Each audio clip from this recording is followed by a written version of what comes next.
Rowing the Charles, running Heartbreak Hill, and golfing at Granite Links. All the activities that put the great in Greater Boston. With its stunning skyline view and top 100 best in America rankings, Granite Links is a must-play destination for golfers near and far. The course and restaurants welcome visitors, or become a member and enjoy full club privileges. To experience the best in the U.S. right here in Boston, visit Granite Links, or to learn more, visit granitelinksgolfclub.com. Nice. We miss you, folks. Back at it again. Welcome to Steele Nazz. Brought to you in part by Hedge Better from our headquarters in Braintree, Massachusetts. Sponsored by Slight Edge Fitness and Performance and Granite Links Golf Club in Quincy. Football is back, and we're back after a little hiatus. We missed you guys. Tonight we have 98.5's own Alex Barth, Boston native and Patriots beat writer, who's going to give us the inside of the scoop. What's happening in Foxborough every day. You know, big anticipation coming up for this season with the quarterback battle and everything like that. We'll have it to you right after I stop talking here. Afterwards, AL East, the Sox are kind of sucking. The Yankees are back. The Rays are staying packed. And David Krejci retired. I know that was a couple weeks ago, but we'll have our thoughts on that. Dennis Schroder really cares. Softball tourney, big stuff happening. A lot of stuff we have on today's airwaves. Right now, what do you guys think of the interview before I get going? Very good. Unreal. He knows his shit. Yeah, he knows his shit. guy. He started getting a little loose towards the end. So I'd stick around for the end. minutes wasn't enough. What is it? 5 days on the beat, and he stared Bill Belichick down in the face by himself. What a beast. Bruce Arians slander and Brendan Myers, you're going to lose your money on the 50 yards in Cam Newton. We have an interview here with 98.5 The Sports Hub's Patriots beat writer Alex Barth. Here we roll. We're now joined by 98.5 The Sports Hub's Alex Barth. How are we doing this evening? And I know you've been busy with your Patriots coverage. Just tell me how that's been going. And, you know, it's something different that we haven't seen in the 20 years prior before last season. But just tell me, you know, seeing Cam Newton, an actual quarterback battle and stuff like that, just all the feels and sounds of, you know, training camp this year. Yeah, it's been good. It's certainly the most interesting camp that I've covered, the quarterback being a large portion of that, not the entire thing. Watching Cam is interesting. He looks better. I think specifically what's interesting is, you know, there were times last year, you'll remember, where after games he would say, you know, I screwed up this and this and this, and he wasn't wrong. He said, I need to be better at this and this and this, and I thought he accurately identified it, but he didn't seem to do anything about it. And not that, you know, it's tough to fix that stuff in season, but then he comes out and talks to us before the season and says, I needed to work on my accuracy. I needed to work on my pre-snap recognition, right? He says all the things that he struggled with last year. And, you know, in some sense, it's like, okay, here we go again. He's telling us what he can't do. We've been down this road, but those have been some of the best elements of his game in camp. Up until the last couple of days, I thought his accuracy had looked much better. I think his decision-making has been much better. He's been a lot less tentative. I thought he was tentative at times. I thought he was a little slow to pull the trigger at times last year. I haven't seen that in camp. Now, that is camp, and it can change, right? Game action's different, but I just thought that was really interesting. That stood out to me, that he recognized, because not every athlete can do that. Not every athlete can recognize what's wrong with their game, admit that it's wrong, and then go out and work on it, especially somebody who's been in the league 10 years, MVP, has won an MVP, has been the face of a franchise.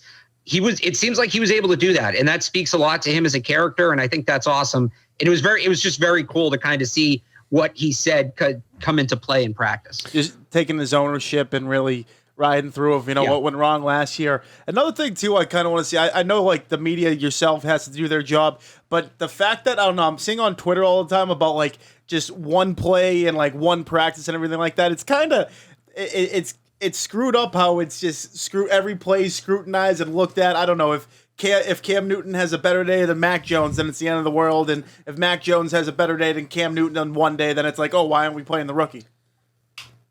Yeah, it's really tough. Yeah. And football's what have you done for me lately, sport. And everybody wants the answer to this question. So you want to give them the answer. And I've said this for the last 2 weeks. We're not, you know, chronologically, we're probably halfway into this. In terms of what matters, we're maybe 25, 30% of the way into this thing, because there's still all 3 preseason games left. And the joint practices, which Bill Belichick himself has said he puts more weight into those than anything else. So 12 practices, 4 or 5 of them have been fully padded. Great. you can take away from that as much as you want.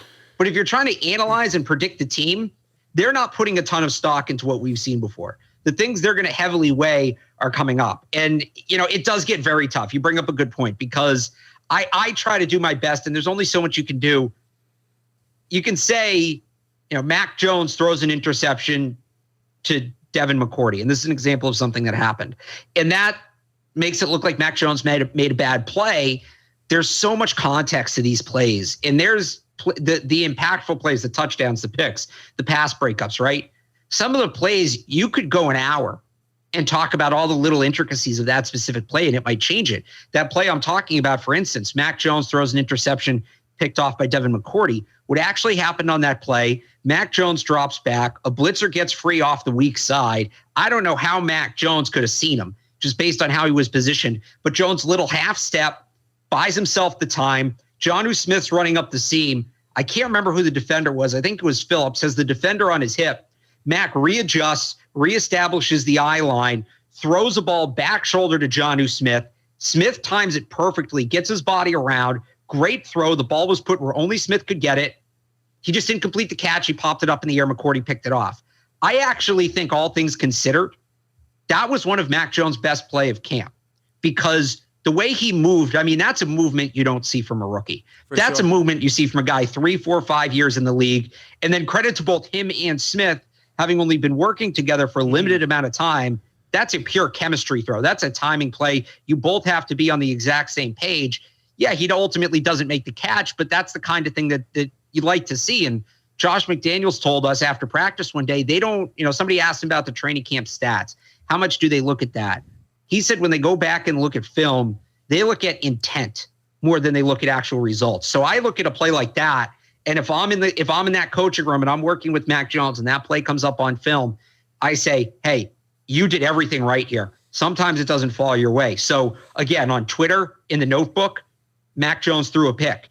In reality, and how long did it just take me to explain that? There's so much more to it. So much more. Every time a pick's thrown by Cam Newton, the comments are just hilarious. It's like training camp, and they're slandering him left and right. Exactly. So I try to do my best, and people will say, I'll be like, so-and-so breaks up a pass from Cam Newton. They'll be like, oh, so we're, discounting Cam now for good plays by the defender. We're crediting Mac for incompletions or stuff like that. And it's, no, I'm really just trying to give as much context as I can. And I can't give all the context I want. It's just not realistic. But you're right.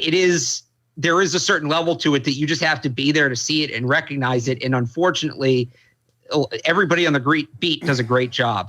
This is one of the best beats, I think, if not the best beat in football. But you can only give so much. It's a 2.5-hour practice. Every play you have to break down.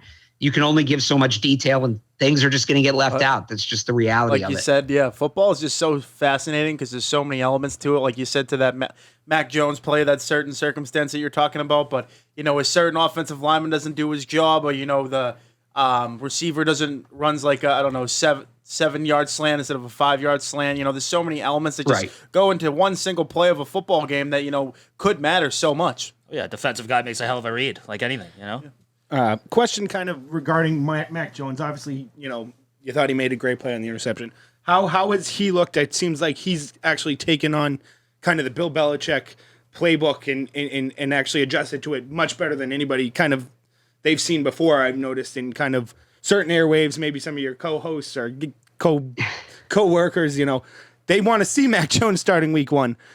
They want to see Cam. Do you see a way, Mac Jones is our quarterback week 1? Does Cam Newton, get cut? If Brian Hoyer goes as backup, does Cam Newton retire? What do you see as kind of the 2 or 3 quarterbacks kind of going into this season? Yeah, I'd be floored pending injury if Cam Newton's not the starting quarterback week 1. Retirement, I don't know. He's not going to get benched. I think Bill Belichick values experience so much, and especially at that position, that if he has one guy who started 10 years in the league and another guy who's never started a game, it's going to be the 10-year guy. I also just think because of COVID, most teams are keeping 3 quarterbacks. And Jared Stidham had the back surgery. They cut Jake Dolgala. If there was any outside possibility that Cam Newton wasn't going to make this team, they would not have cut Jake Dolgala, because they're going to keep 3 quarterbacks one way or the other. So I think Cam's the starter week 1. The way I look at it, and this this is the best way I can explain it. Mac Jones has a checklist, right? And let's say it's 150 items long. This is metaphorical. This isn't literal. But let's say he has a checklist and it's 150 items long. And he can't start until he checks off all 150 items on that to-do list. And some of those things he can't check off until the start of the regular season. They are going to want him to learn what it's like to go through a week and game plan for a team and implement that game plan, run against the scout team. What does that look like to prepare for an NFL game for an entire week? The only way he can do that is they can't mock that in the preseason. No. And they're not going to want him doing that on his own week one. They're going to want him to kind of watch from the shadows. Well, Cam Newton does it. So again, I don't think, and there's other examples of that. That's just one. I don't think he can check off that entire to-do list before the start of the season. The real quarterback competition to me, the real interesting element here is how many of those items can Mac Jones get checked off before the regular season starts? Because once the season starts, there's just less time to develop your game. You're getting ready for opponents week after week after week. So it's going to be a lot tougher to check some of those things off once we hit week one. So again, there's no literal checklist. I couldn't tell you exactly what it is, but that's the best way I can explain what the vibe I kind of get is he's got to check off as much of the stuff on that list as possible now so that once he gets to the regular season, it's just the regular season stuff. That's how he starts sooner rather than later. If he still has a lot of items left on that list by the time the regular season starts, it's going to be a lot longer until we finally see him. To your point, too, I think, once the regular season starts, he's not going to get like first team reps. Cam Newton's going to get those, and that's going to be even harder for him to, make up for all that stuff. Like you said, the boxes he doesn't check there in terms, I don't know whether it's, hitting guys on outs or, a specific type of dynamic that they're looking for out of a quarterback. My next question here was more pretty exciting stuff last week. I saw when you guys had the first, in stadium type practice. The guy Quinn Nordin came on, and I think he was like 10 for 10, hit like a 57-yarder. I know Nick Folk was a borderline Pro Bowler last year, the way he kicked. That was the bright spot of the Patriots. Do you see any kind of kicking battle here? Do you see Quinn Nordin made up a storm there last week, or what do you think? Yeah, no, that was pretty impressive. As Bill Belichick said, it was ideal conditions, no weather issues, no real rush. Such a Bill asshole thing to say. Perfect conditions out there. Good job. I didn't think Nordin would really put up a fight at all. He's a guy that was a 72% kicker in college. That's not guys with that rate in college normally don't make it this far. So I thought, hey, here's a kid who has, when I say he has a big leg, Johnny Hecker has a big leg. This kid's on another level from that. Wow, really? It sounds different when his foot hits the ball.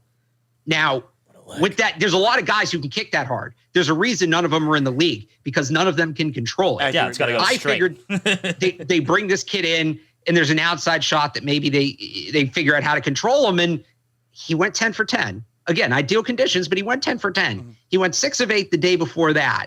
Although he did doink one in. He went 4 for 4 in the second in stadium. So I talked about how much Bill Belichick likes experience. Also, historically, they very much preferred accuracy to power. They want the guy who's automatic from 40 in as opposed to the guy who's, 80% from 55 in. That being said, Nordin's leg is something else. And I'm really not exaggerating when I tell you, if he can fix his accuracy issues, they're in field goal range as soon as they cross the 50. Wow. Love it. He can probably, I don't know that he's going to hit a 60-yard field goal every time. I don't know that I put him out there necessarily with the game on the line, but he'll get it there. If it's something where, hey, we're too close to punt and it's like 4th and 15. Let it rip. Yeah. You give him a shot. So I don't know that he's there quite yet. And it's kind of like with Mac Jones. There's just certain things he can't prove. He can't prove he can kick in the snow in the summer. They're not going to go out and it would be so Belichick to go out and rent a bunch of snow machines, simulation, the AC in the practice bubble, right? Good but idea. They're not going to do that. So timeout out of nowhere. Maybe, right? Maybe that doesn't. Well, Bill did ice him on an extra point. Yeah. Yes.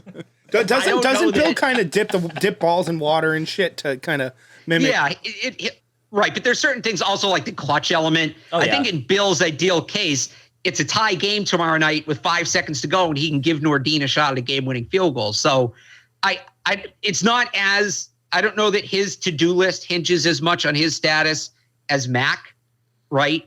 But Nick Folk's not practicing.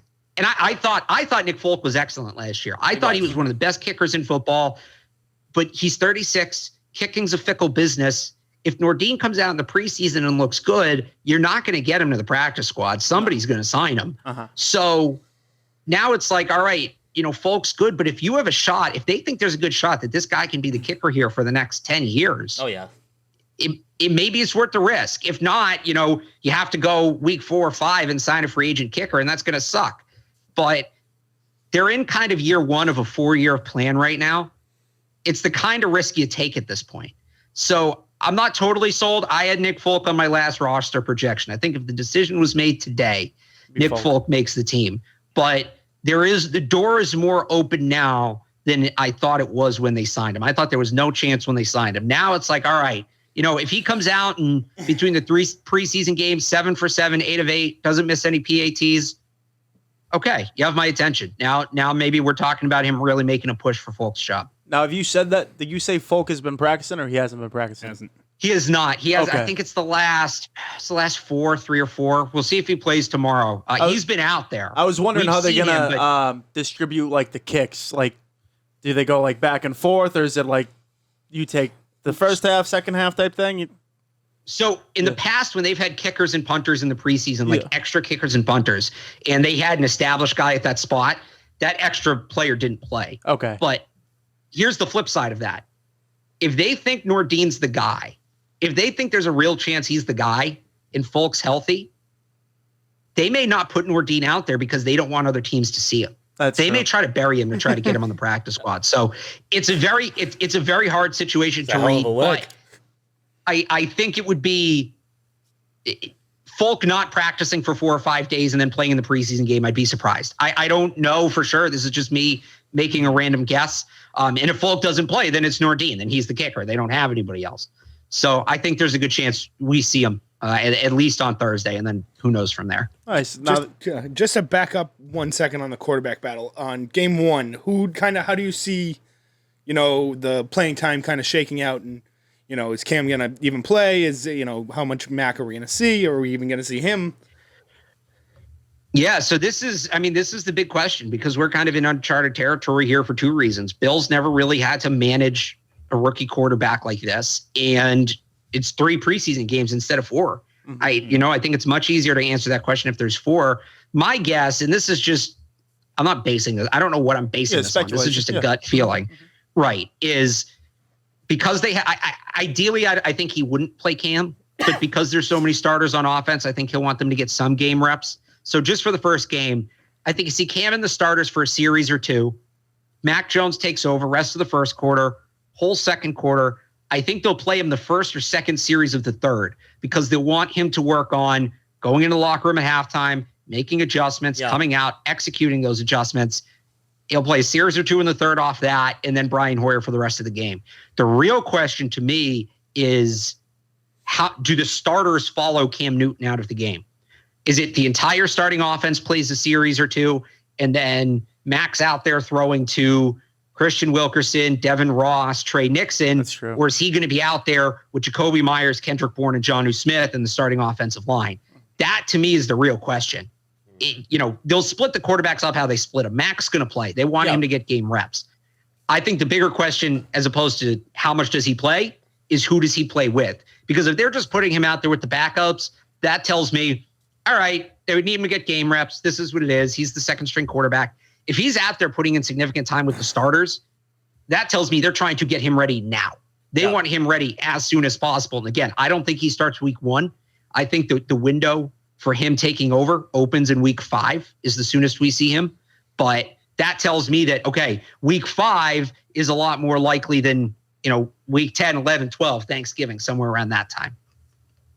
Yeah, I think, too, on your point, once Mac Jones comes out of the game, Brian Hoyer comes in, I think a lot of people are going to turn their TVs off.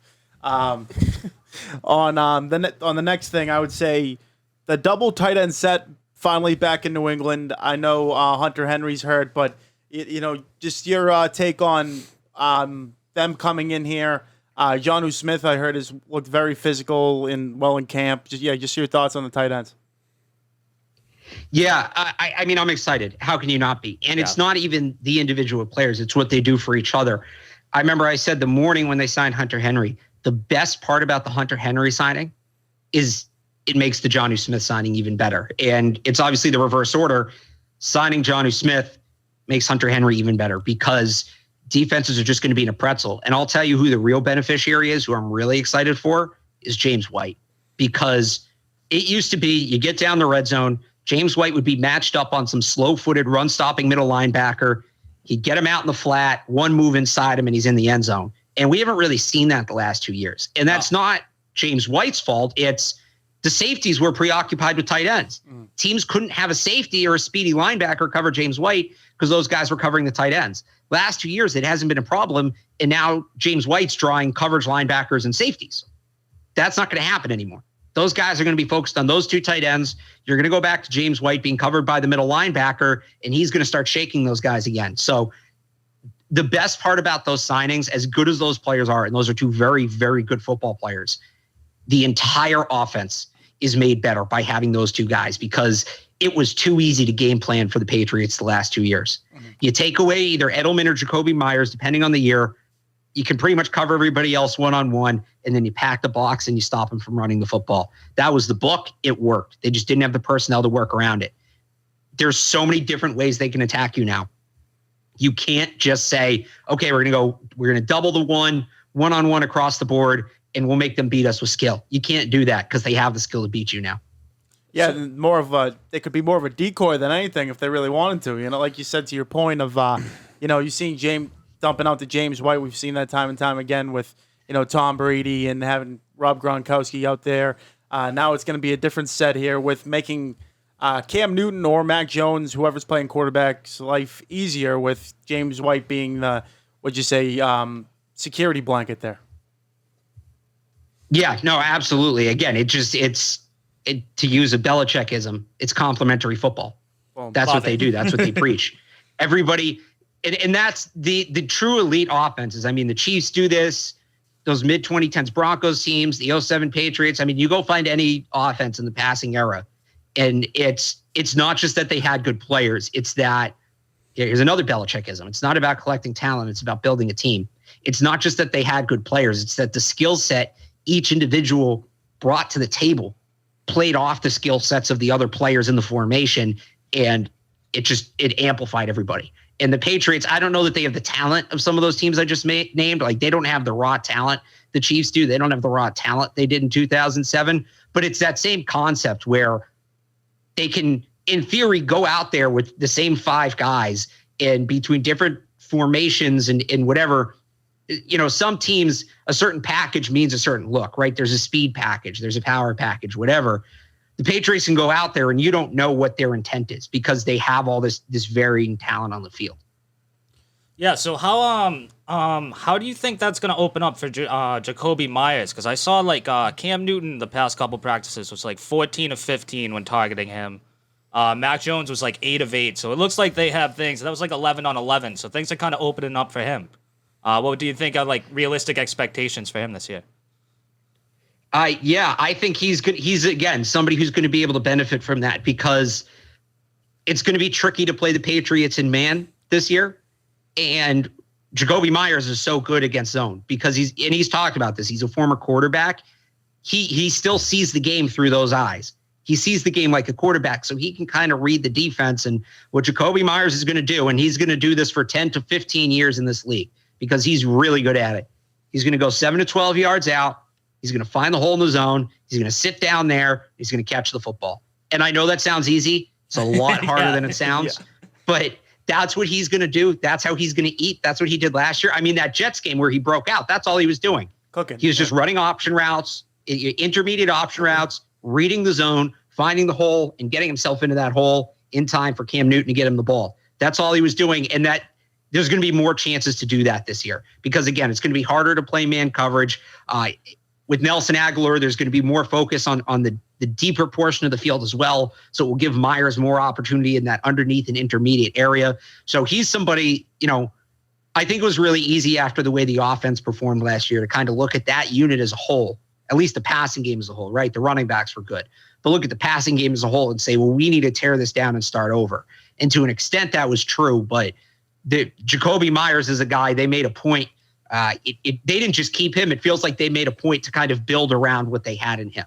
And I'm not saying every acquisition was made in the mindset of what makes Jacoby Myers a better player. But when I talk about finding those complementary pieces, right, and who fits where, they didn't bump Jacoby Myers out of his spot. It felt like that they left that spot for him because I don't want to say he was amazing at what he did last year. He's clearly still learning. He's only been in the league for 2 years, but he was very good and he showed a ton of promise. So he's somebody, especially I think, when you have Nelson Aguilar running deep and you have Hunter Henry going up the seam and you're running Kendrick Bourne on the out routes, middle of the field, 5 to 7 yards, the defense isn't necessarily going to have the manpower to cover that as tightly as they want. And that's where Jacoby Myers is going to eat. We see you guys have a lot of player availability, every day. There's been actually some good content I've seen like on Twitter, Instagram, whatever. Who do you think's been like the best soundbite? If you could just give me a couple guys, I know the Nordine had the funny one about he was looking for jobs on like LinkedIn or something. He just like Googled or whatever how to find a job. I thought that was pretty good. No, Nordine was good. That's a very good question. Let me think about this. Nordine was good. Matthew Judon's been very good to talk to. He's straight up with you when he talks to you. I mean, he's been pretty straightforward with us. Raekwon McMillan, honestly, it sucks he got hurt. He was having a great camp. He was having a great camp. He was going to fill a role this year, and we had like a 15-minute like in-depth football conversation with him, which you don't always get talking to these guys. Mm-hmm. He was really great to talk to. Cam Newton is always a treat. I mean, Cam's great. Cam's you don't know what he's going to say every day. It's just something different. Right. He's a very genuine guy, mm-hmm. and he doesn't let that slip in the press conferences. Damian Harris is another guy I really like talking to. He's kind of like McMillan, where he'll, if you ask him a real football question, he'll give you a real football answer. He's not going to hold back. He's guy. Somebody, Cam. Honestly, Bill is this way. I think, Bill, as much as Bill dismisses some questions, I think he views the press conferences as a way to teach people the game of football. And that's really what he loves to do. That's so, really cool. When he gets asked who's the starting, and I think he views it as that's how we should view it. We should view it as a way not to like just get the day-to-day on the team, but learn the sport. And so when he gets asked, hey, Bill, who's your starting quarterback going to be? I think the reason he gets annoyed is he thinks we're wasting our questions. Mm-hmm. Like he doesn't think if he was in our shoes, he wouldn't ask that question. But if you ask him some, not a week-to-week X's and O's question, you can't ask him, hey, what's your plan for this player? Because he won't give that away. Mm-hmm. But, if you ask him something like, hey, Bill, what's this concept? You run this concept in certain situations. Where'd you get that concept from? Why do you run it? He'll go on for 10 to 15 minutes. And I know some people roll their eyes at that. That's why I got into this. I love it because I want to learn about the game of football and I want to teach people the game of football. I'm not super into the drama of it, right? Yeah, for sure. And is Bill mad at this guy? Is this guy mad at this guy? Is this guy about his contract? Blah, blah, blah. I want to talk about the game. So I love it when Bill gets into that stuff. So he's always great. And yeah, there are some players on the team. Again, Damian Harris, Raekwon McMillan before he got hurt. Devin McCourty sometimes will get into that a little bit as well, not quite as much. But those are the conversations that I really love having. But also, too, with Quinn Ordine's up there making jokes, Cam doing his shtick. That's always very enjoyable, too. Now, if you had a personal interaction with, like, Belichick, do you remember? Or is it just kind of like you ask a question on the next question, or has been something that's really stuck out from it, whether it's been I've seen the negative blunders or, something that he really appreciated since it seems like the game of football that, he took into account, anything like that? So I'll give you two. One was, it was last year. Wow, what game was it? I think it was the Broncos game, but I might be wrong. And there was like a play late in the game that they probably should have challenged that they didn't challenge. And I don't know what made me think of this. I went back and I looked up the challenge success rates of all the NFL referees. And that crew had an exceptionally low overturn rate on calls. And I asked Bill, when you challenge a play, like when you go into a week, how much do you prepare for the officials? Do you look at officiating tendencies? And he didn't necessarily say a lot, but he kind of lit up when I asked the question and almost like, oh, you're on to me. Like I felt like that was the kind of look. So I was proud of myself for that nice. One. I did get him to, as I assume you guys know, like anytime you ask a question in an interview and the person says good question, that's a compliment. I've gotten him to say good question to me twice. He didn't say it for that one, but I've gotten him to do that twice. My great Bill story, though, is it was my first year covering the team. And Brady hadn't spoke for like all of camp. And I don't remember what it was, but he had like 2 media availabilities canceled, which isn't totally uncommon, especially with him. But it was like, all right, everybody wanted to talk to him. I forget what the big deal was. Julian Edelman had just gotten suspended for the PEDs. And then it was tied to TB12, whatever, blah, blah, blah. So Bill's talking after practice, and there's one podium. And what they normally do is the focal player or players of the day go at the podium, and everybody else, this was pre-COVID, it's not like this anymore, the reporters would just go up to and surround on the field. So Bill goes to the podium to talk, and everybody's getting ready because it's Bill. And then one of the PR guys comes up and says, guys, Brady's going to talk, but he has to talk right now. So we're going to do it as a scrum over there. Everybody goes. I was doing the camera for CLNS at the time. So I was the cameraman and the reporter. And I was like, I knew my boss wanted us to get Brady, but Evan Lazar, who I worked with at the time, I knew would get it on his phone. I was like, I'm not just going to leave the camera here. So I'm like, I'll stay here, assuming not everybody's going to go. Everybody left. And again, I'd been on the beat for 4 days, 5 days, and it's just me and Bill. And I was like, hey, nice that Tom's taking some of the heat off you, huh? And he just kind of grumbled. He's like, yeah, Tom's a very popular guy. And I asked him, just like, I don't even necessarily remember what I asked him. I think I asked him something about rings. I just asked him how camp was going. I asked him some very generic questions. And then eventually, get out of here. Right. People started trickling back over. I think I asked him probably 3 or 4 questions in addition to the one about Tom. But there was a picture on the Patriots website. The photographer had a picture, and it was just me standing there with Bill. And then you could like kind of see Brady's scrum in the background, and it just out of context, it looked very odd. Wow. So that was my like big Belichick moment. Yeah. I got 2 more questions for you. Sure. Speaking of Tom Brady, so I asked. Every time someone comes on, kind of has a relative to, Patriots background. So did you like seeing the Tampa Bay Buccaneers win the Super Bowl last year, kind of shutting everyone up? I didn't think I was going to. Yeah. So my ideal season last year was the Buccaneers lose every game 55-45. Was Brady throws for 500 yards, 6 touchdowns, and they lose every game. And then I thought that's what was going to happen in the Super Bowl, because I don't think Bruce Arians is a very good coach. I think he's a bad coach. He almost cost them that game. Let's not forget. Slander. When the game was still on the line going into the half, okay, and the Bucs go down. First of all, Bruce Arians didn't want the 2-minute drill. You have Tom Brady as your quarterback Come on in now. a freaking Super Bowl up against Patrick Mahomes, who's not bad, and he wanted to go into the half. The Chiefs called a timeout. They gave Brady the time. A bad decision by Andy Reid, but they give Brady the time. So Bruce Arians, Andy Reid bails him out. They get down to like the 16-yard line. It's 3rd down. There's 8 seconds left. Again, Bruce Arians wants the field goal. You don't beat Patrick Mahomes kicking field goals. No. They showed it on the broadcast. Brady is yelling at Arians, pushing the field goal team back to the sideline. They score the touchdown, and that ultimately, I think, was the backbreaker. Yeah, that was the one where Tyrann Mathieu starts John at him, and there's the penalty. That ended the game. Bruce Arians, let us never forget this. Bruce Arians sorry, I know this is a tangent. No, I love it. No, let's go. Let it love ride. it. Fuck Bruce Arians. As a Tampa Bruce guy, I hate it. For all the freaking yucks that guy gets, that overrated blowhard. He is wanted to go overrated. to- He's wildly He overrated. wanted halftime in the Super Bowl with Tom Brady as his quarterback and a chance to run the 2-minute drill. Let us never forget that. He wanted to go He's because gonna do I'm it sure again they had this a year. margarita bar. I'm sure they had a margarita bar and a karaoke machine set up in the locker room for him yeah. to do his Jimmy Buffett, whatever. He wanted to get off the field. Let us never forget that.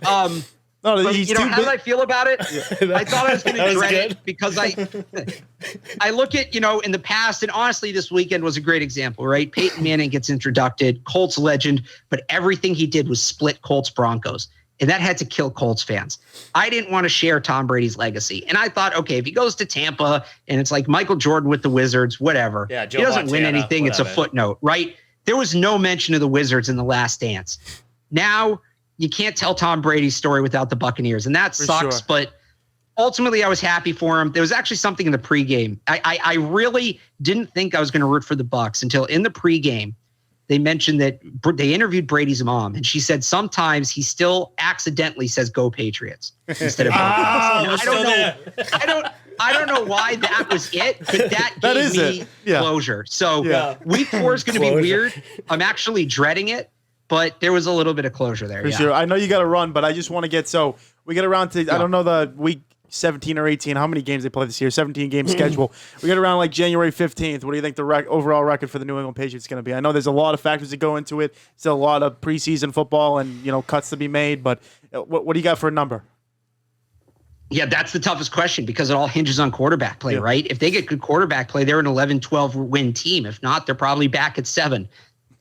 I've been trying very hard not to make this prediction officially. I'll split the difference. I'll call them a 10-win team. I think 10-7. That's 10-7 is a safe number. But if it hinges on the corners, if it hinges on the receivers, you can kind of get a general idea. It might be different in 1 or 2 games. If the quarterback and the offensive line can give you a 5, 6, 7 game swing, and the offensive line is going to be great. But the quarterback can go one way or the other. Well, I think the running game too is going to be a big factor with Harris and Michelle. Huge. I think that will be a big complementary to, like we said, James White to whoever's playing quarterback there. Alex, I'll let you go. Really appreciate you taking the time. Best of luck with you covering the Patriots this season and everything going forward. Thanks, guys. Anytime. Thanks for having me. Is Cam throwing over 50 yards? We got a guy. Does Cam Newton throwing over 50 yards? We got a guy who bet his life on does he does have one completion? In the ear. He's been shooting it deep in practice. He wants it. All right, Brendan Myers, you're fucked. Thank you. Thanks, buddy. Appreciate it. And that was 98.5 The Sports Hub's Alex Barth. Now, I thought that was some really good analysis on what he's seen so far in the first couple weeks. What I took the most out of that, I can't believe I asked the question about the kicker in the second, but the Quinn Nordine guy just talking about how he was just looking up jobs on LinkedIn. I don't know. That just caught me by surprise, and I really needed to know what the hell is up with that guy.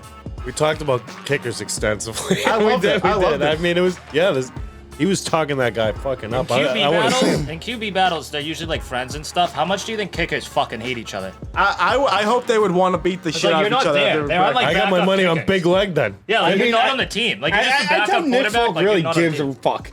If he gets cut, he's gonna go sign somewhere else. He was with the Jets, man. He doesn't care anymore. No. Yeah, I got my money on this new guy. What's it? Will Lutz got hurt from the Saints too. They'll probably get the loser. Lutz. He's a great fantasy kicker. Great guy. Great fantasy. If you are looking to shed those extra quarantine pounds and get stronger, or you're an athlete looking to get a slight edge on your competition, we have the gym for you. Introducing Slight Edge Fitness and Performance, conveniently located in Braintree, Massachusetts at 101 French Avenue. With Craig Kelly, best in the business, Slight Edge is offering individual, small group, and sports performance training in a private gym setting.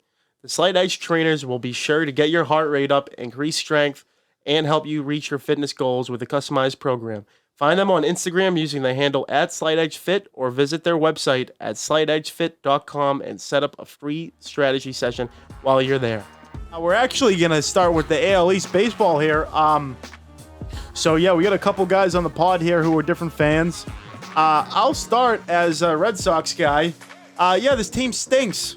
There's no pitching here. They failed at the deadline. They chose their future over this season, and that is sad. Chaim Bloom, however you say his name, I definitely said it right, but fuck your first name to begin with. The fact that he's putting all his chips in the Chris Sale coming back, the fact that he think Nathan Eovaldi and Erod and Martin Perez, these guys are gonna give you over the top. That is malarkey. I think we're sitting here 2 weeks ago and the Red Sox had a 4-game lead on Tampa. We're now sitting here and they're in second place, 5 games back of Antan's Tampa team, and only a game and a half above Steele's Bronx Bombers or whatever way you want to say it. It finally happened, Naz. All you kept on saying I told you, you didn't believe in them, and they finally. But they I'm not even blew saying I told you so. I literally said for the right reasons. I'm like, this offense is gonna explode all season. Probably one of the best dynamic offensive lineups in all of baseball. But if you don't have starting pitching behind it, and honestly, they got lucky with their bullpen in the beginning of the season. Matt Barnes was a stud, made the All-Star team. Now he's completely fallen apart. It's really sad to see. I don't see them. I don't Not see sure them about that. I don't see them making the playoffs. I really don't, and it's really sad. Yikes. I'm looking forward to Sale Day on Saturday. That's a little bit of a bright spot. We got the Orioles, and if he doesn't take care of business, then I might not watch another game for the rest of the season. I might just go watch Magic Mike hit BP because I think that's been a sound for. I'll throw up bullpens. I'll be like, you should have signed me, you assholes. They should have signed anyone. That's good content. Yeah. I have my arm one will fall off real question. quick. How dare you? How dare me? How fucking dare you? Chaim Bloom, that's who you're throwing to the bus. The one guy, we gifted you to him. We literally hell said, is that? You can have him Ray back. said, hey, go, here. You can have him let's back. build a fucking Who's actual Chaim Bloom? franchise. Who's Here you Chaim go. Bloom? An actual Fucking friend. Mike, you're on a fucking sports podcast. Fuck! Who is he? He's the Red Sox general manager. Jesus Christ. Former Rays guy. Who would know that?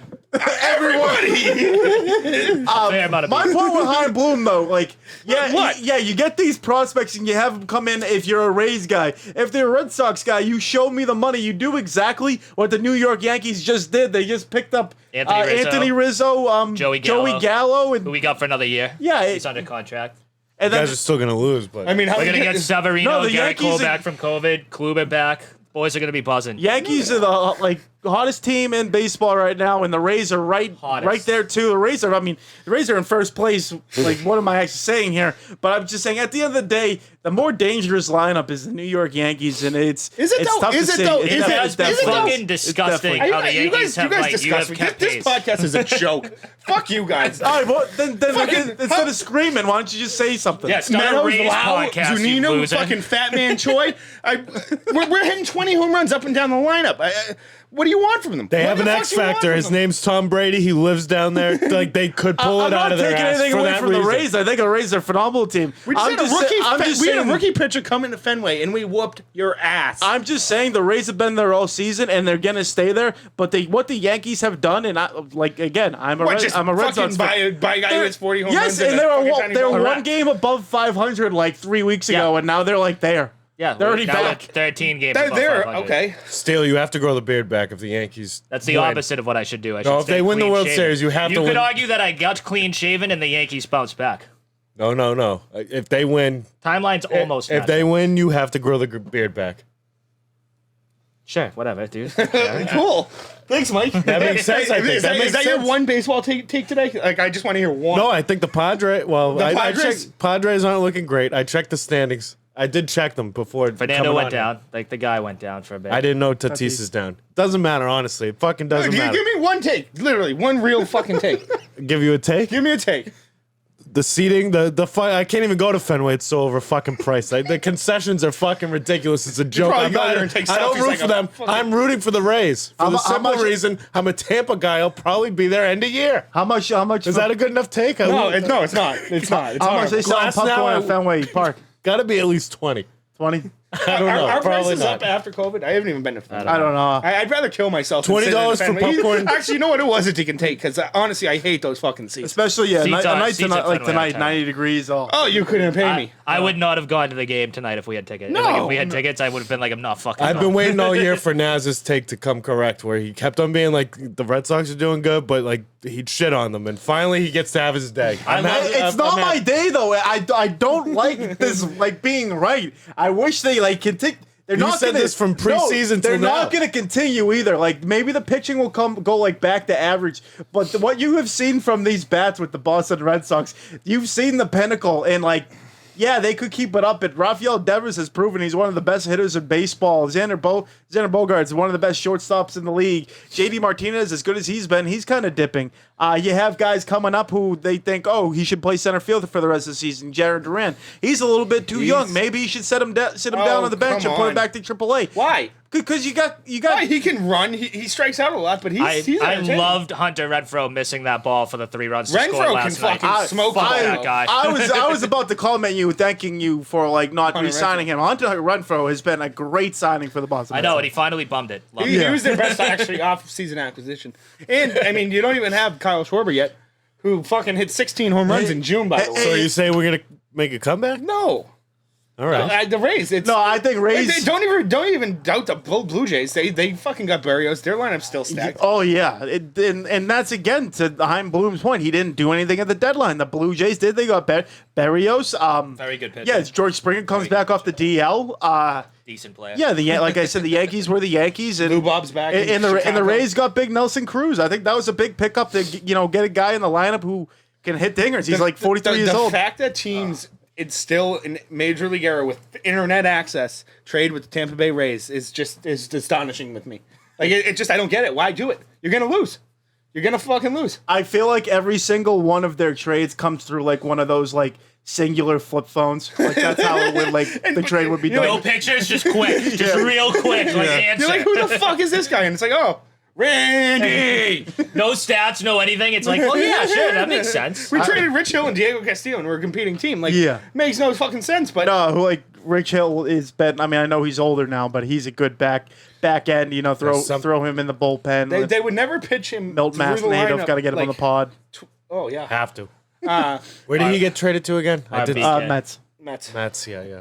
I think he lost tonight. I think he got I- shelled, like as we speak. Mets are another team. I'm rooting for NL teams other than the Rays. But other than that, it's only NL teams. I don't want anyone in the AL to win but Hey, the Alex, Rays. why don't we talk about fucking things I don't give a fuck about? All Hey, right. I'll end on baseball here. Do you see that Dodgers girl? That tackle? Yeah, what a oh my stud! God. What a stud! Imagine streaking and getting that far to just get done. by He the didn't even- ball. Was it a No, girl he- streaking? He was on a hell of a tear. He was on streaking, but he was on the field. He was on the He could field. have gotten no. If you want to compare it to like Grand Theft Auto, he had like 6 stars. Like it was like 8 people coming at him. He had the clear. Like even if he did get like back in the seats, like he was gonna get caught. Like it's inevitable. But that girl just come. She was like a safety valve for like I don't know Adrian Peterson running down the line and you just clip. Actually, you know what the better comparison is? A punter on a like a punter. yeah, That's yeah. the better one. Just Like dive Cena and take him McAfee. down, yeah. for sure. Was she hot? I'll leave you. Anton? Hot? I don't know. Oh. Yeah, it's a far off video. I'll check out the video. Well, I'll check out I'm the pretty video. sure there is a video. I mean, there is what I saw a Barstool blog that she is an absolute smoke show, but I'm not sure if it was that. So I Okay. didn't want to give fake news. All right. So Check out the video, folks. No fake news here. So the Olympics just wrapped up this past Sunday, and as much as Team USA men's basketball got shit on, they completed the dream and got another gold medal to this beautiful country. Kevin Durant, outstanding, best player in USA basketball history, quote unquote. I like it. Oh, Carmelo Anthony, come on. Yeah, Till Tatum. No, and that But I'd still take Melo on USA Basketball. yeah, but I think seeing Luka go down in the semis, I really wanted to see Luka versus USA. I really wanted to see it. I know who's it, Nicholas Batum and Fournier. It's so funny seeing that though, because you had the matchups in that finals there, and I'm not going to name all the starters, but you had Kevin Durant, you had Damian Lillard go out there early, and then it was like Evan Fournier, who's the big guy from Utah, Gobert, and then you had covering Kevin Durant, Gershon Yabusele, and he actually had a great game. It's so funny in international competition how it can just go from like 5-tier players to like, oh my god, this guy's not even on a team. Well, it's like Patty Mills might be the greatest like Olympic player in the history Yeah, of Australia, like, the universe. yep. Like he just goes off. But more importantly, and the way better Olympic sport than basketball, handball. Holy shit. What a sport. Holy what a fucking fuck. God. There needs to be a fucking professional handball league. There might be. I don't know. There There definitely probably is. is. There definitely is. There Definitely playing is. Wally School or something. I wanted to go back on the. We need a Steele Nazz handball tournament. I'll start it. I am in. I don't know the rules, but We don't need them. Learn them. Back on the USA basketball, if you watch the championship game, I have big beef with Greg Popovich. Jason Tatum was the second best player on Team USA. He didn't see anything the last 4 minutes of that game in crunch time. That is a cardinal sin. I don't know what's up that guy's ass, but that was ridiculous. He's looking homeless. He looks like shit. he's a mad scientist. I mean, Yeah. he just But lost that to is Rose in a lot of disrespect. time in the lab, you know That's what I mean? You disrespect lose- you to lose Tatum the big cup. time. yeah, it's just. You put I out- don't you think he still put it cared. out I don't think studs, anybody you know what I mean? cares. I don't think anyone cares either, but I just think the principle itself, you know what, I fucking cared. I do have trouble caring about the USA winning that. Well, I mean, I don't know. I- They should I- win that, right? Great take, Mike. Oh They yeah, should win that. They should win that tourney. no, you're right. Beijing next year when it we really shouldn't be repeating close. curling. I enjoyed it because it wasn't a walk in the park. It's a It was fucking lot of all-star hard. team. What's annoying to me is like I like rooting for the underdog when it's USA, especially USA. Yeah. Like the miracle. So when we're just supposed to win, it's like fuck. Like Team USA women's soccer. yeah, it's just, like they came in third. Fucking fuck you guys. Nothing against you, but like either dominate or fucking The wrestling guys. or get lost. The wrestling dude stole the Last show. Winter Olympics, curling, Team USA plus 2,000 to begin the tournament. Rode them all the way. Right. One gold. Electric. Can't wait to repeat. Definitely didn't bet on it. Can't though. wait to repeat. Can't wait to repeat. Since we're talking about basketball, we'll transition on into a little Celtics talk after turning down, I believe it was a 5-year, close to $80 million contract. It might have been 4 or 5 years, to now signing a 1-year, $5.9 million. Dennis Schroder is now heading to Boston. My initial thought of it, I'll just start with this right away. I hate the guy when I'm rooting for the other team. Like seeing him in Atlanta, even seeing him on the Lakers, the guy's just pure. I want to punch this guy straight up in the face. But he plays well. He complements other players, I think, very well. I think he'll be big for the Jays getting them in the right positions. I think it's overall a good signing. And you know what? As much shit as Brad Stevens has gotten the last couple of months, I know Felger came on here and said he's not even going to last the offseason. I thought it was a steal. I mean, you get a guy who was almost trying to make close to $20 million as a mid-level contract. You get him for 5.9 for 1 year. When you don't really have a point guard, what are you going to stick Marcus Smart in there thinking that he's going to be this big distributor? I'd literally kill myself. It's a steal, but I mean, he's not a piece we like desperately needed. No, but it helps. It helps good fill the money-wise, roster a little bit more. So Yeah. you have guys. I mean, Al Horford's a little bit older than you had. You had who's Richardson there from. Well, that's where it's a win-win with Schroeder because, like, fuck that guy. And, like, he was going to get, like, a contract of, like, $84 million, and he was like, nah. And now he's got, like, 1 for 5. Yeah. So, like, it wins. Like, he's Yeah. still a loser. Like I don't like him. He's on the team and he's getting underpaid, and like fuck him again. Yeah. Like, it works out. It works out. Yeah. I think the last piece we need is Laurie Markkinen. He's I guess I like a target. that. I like that. We got to sign and trade. I don't know how it works, but he's a big. We need him. Him and Horford. Brad Stevens loves positionless basketball. Loves it. Fucking loves it. It's going to be another gritty year. You can already tell that's coming. Whatever. We definitely don't get the superstar. The Lakers fucking ruined the team NBA. They're not going anywhere.